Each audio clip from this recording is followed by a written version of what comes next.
चाहो जकरा के उ भूलता हो, बोलो का करी ए विधाता हो। चाहो जकरा के उ भूलता हो, बोलो का करी ए विधाता हो।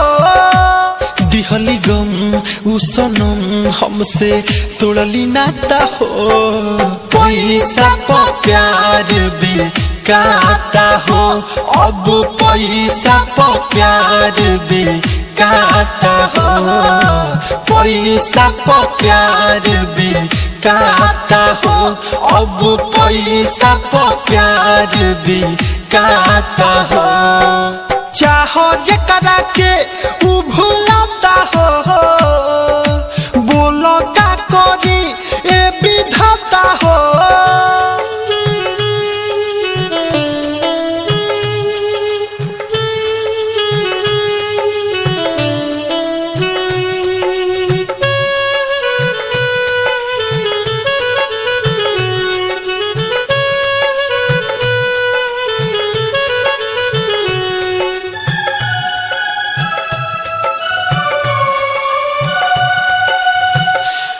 दिल में भर के छोड़ली अकड़ के, अब हमके कहो तारी भूल जाना हो के अकेला अखिया रोवेला।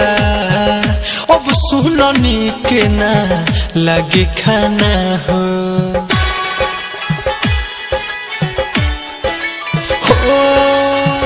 प्यार दिल में भर के छोड़ली अकड़ के, अब हमके कहो तारी भूल जाना हो के अकेला अखिया रोवेला।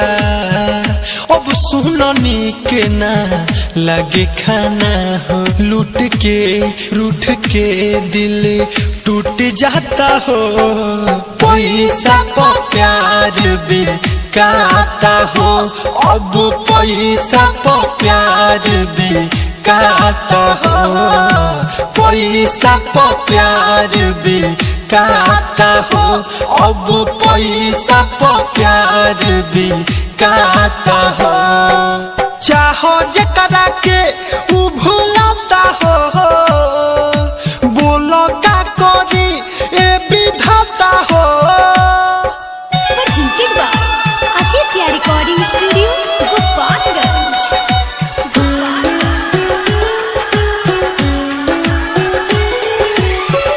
जिंदगी में अइली ओगिया लगइली, बानी गरीब से भूल गइली।